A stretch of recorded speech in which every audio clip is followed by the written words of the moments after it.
স্বামীর জন্মদিন, তাই তো সারপ্রাইজ দিয়ে পৌঁছে গেলেন অভিনেত্রী দর্শনা বণিক।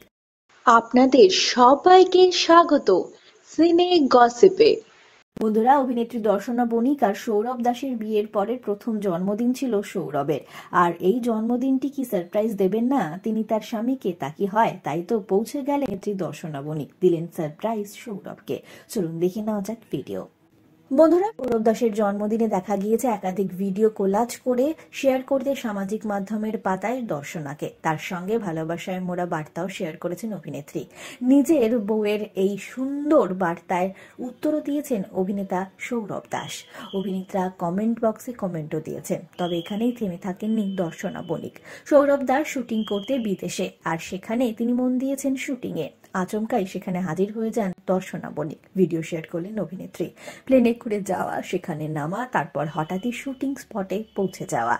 অভিনেত্রীকে দেখে যথেষ্ট শকড হয়ে গিয়েছিলেন দর্শনার স্বামী সৌরভ। সৌরভ সারপ্রাইজ পেয়ে দারুণ আনন্দ পেয়েছেন, তা বোঝাই যাচ্ছে তার চোখ মুখ দেখে। তারপর হোটেলে পৌঁছে কেক কাটলেন দর্শনার সঙ্গে সৌরভ। সে দৃশ্যও শেয়ার করেছেন অভিনেত্রী দর্শনা তার ভিডিওতে। আপনারা দেখছেন সেই মুহূর্ত যখন দর্শনার সঙ্গে সময় কাটাচ্ছেন সৌরভ দাস, কাটছেন কেক।